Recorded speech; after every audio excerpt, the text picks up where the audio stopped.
get the 2023 Clownfish comic books, including Crimson Wren Volume 1 and previously on Clownfish TV. We're offering a limited number of these books. In our second chance offer, go to shopclownfish.com. That's shopclownfish.com. Hey guys, welcome back to Clownfish TV. This is Neon. I am here with Geeky Sparkles. Hello. And we're going to talk about how Splash Mountain might be haunted. Right. Yeah, because, we wanted something fun today because we're tired of talking about, Drama. Yes. Drama every every day. I found this and I thought it was hilarious. So apparently Disneyland's Splash Mountain does not want to be turned into Tiana's Bayou Adventure, according to the spouse or significant other of one of the workers on the project. So we're going to talk about this ghost story here, this potential ghost story. Maybe it's Walt's ghost or Uncle Remus's ghost. See, I hid ghosts in the picture and a couple eyeballs and stuff. See, I was rather proud of that. That's actually kind of cute. See, I wouldn't have noticed that unless you pointed it out. So, all right. Before we get into it any further, please subscribe for more pop culture news, views, and rants, guys. If you do, you'll get a woohoo. Woohoo! Again, this is coming from piratesandprincesses.net, and you're going to have to tell me what's going on here because I have no idea. Okay, so this, of course, is just a story someone could be posting for attention. Could be true, though, because some of the things about it, if you know about hauntings or have been through hauntings, ring true. But according to this person that was on a Facebook board and then it got put on Reddit, they were saying that during the construction, because right now Splash Mountain's been shut down in both Walt Disney World and Disneyland. This specific instance is Disneyland.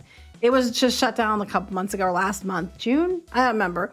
Anyway, right now they're in the process of demoing it before they can start, building on top of it to put the new Tiana in, switch it all over.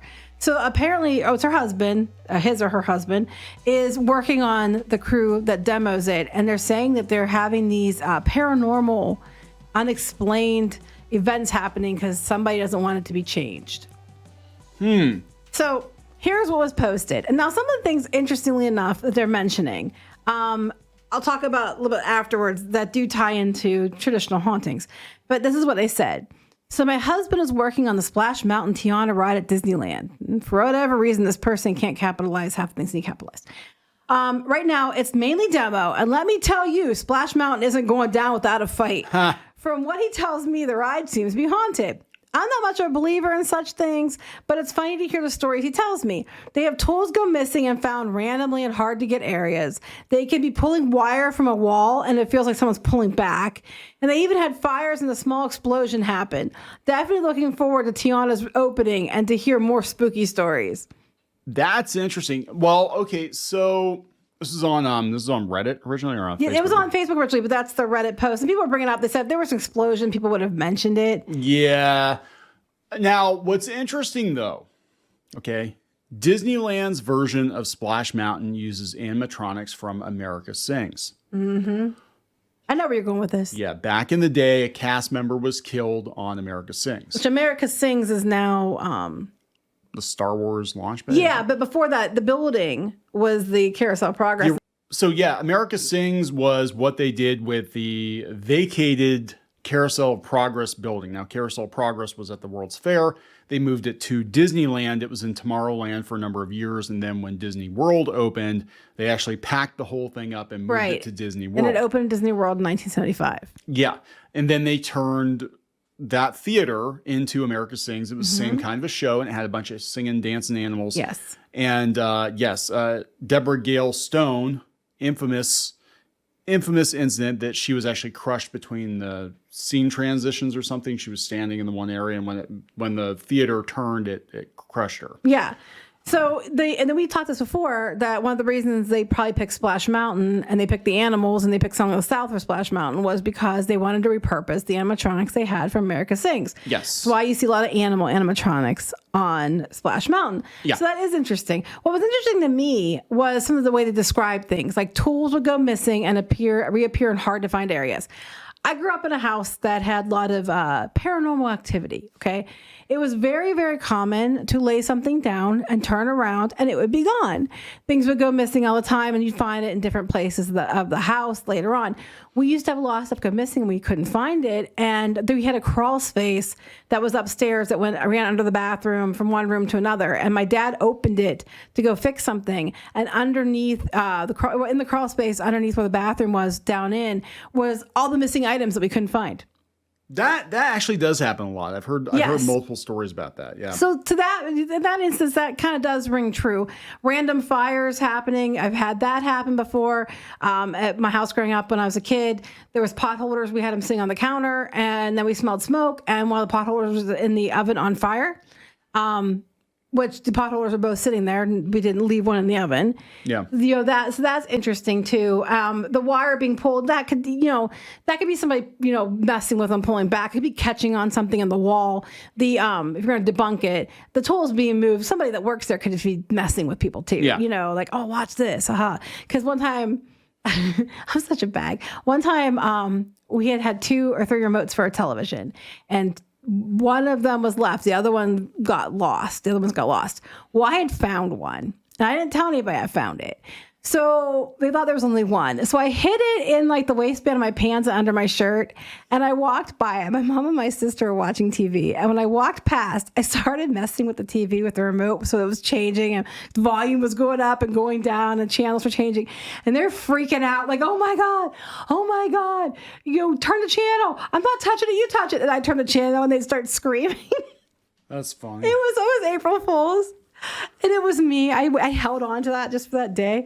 But yeah, so I mean, people could be messing with them. But yeah, I was so mean. I'm sorry. It was really funny though. It is funny. It was hilarious. Well, there are all kinds of stories about Disney attractions being haunted. And I think I thought we did an episode. We did a podcast on this before. I don't remember. There are a lot of attractions that reportedly are haunted. But this is interesting because a lot of times with hauntings too, things that usually set something off is when you're making massive changes, when there's construction. And since they're completely gutting that ride and taking all the animatronics and stuff out, and changing it, and they're in demo right now, they're tearing everything down. That theoretically could trigger activity. I'm just saying. I never even thought about that. That's a valid point. Because those animatronics came from America Sings. There might be some residual energy. Now, you guys were joking they should have turned it into like a Five Nights at Freddy's haunted flume ride or something. Yeah, they're not going to do that, but yeah. Just rip the skin right off of those animals and... Ew. That'd be kind of horrifying. But I just thought it was a funny story. I mean, yes, it could be possible. It also could be possible that someone's just messing with them. I mean, if I was working on one of these crews, I might maybe do something like that just because I'm being a smart ass, but Yeah, well, it could be the attraction fighting back saying, no, it's like, why are you changing this? Why are you changing me? Maybe those ghosts are racist. I don't know. Didn't you see the petition? More people wanted to keep the attraction the way it was than wanted to change it. Maybe those ghosts were one of the ones that, signed that petition. And then they passed away, and now they're haunting Splash Mountain, trying to keep it as it is. As is. So yeah, I thought that was pretty interesting. It'll be interesting to see if more stories pop up. That's what I'm saying. I mean, it was like listed as anonymous member. I mean, I get you don't want to put your name on it because it could track back to your spouse if true. But it would be more compelling if there was actual evidence or they put a name to it other than anonymous. So it's, it could just be bullshit for attention. I just thought it was funny. It is funny, and we need to laugh a little bit more, right? Yes. So anyway, because there's gonna be lots of drama when this thing reopens, I'm sure. Plus, it gave me an excuse to draw ghosts on a picture of Splash Mountain. There you go. All right, we're gonna wrap this up. Yes. Please subscribe for more pop culture news, views, and rants, guys. We'll talk later. Bye. Help support the channel. Go to thereef.support and get early access to podcasts, videos, and other content. That's thereef.support.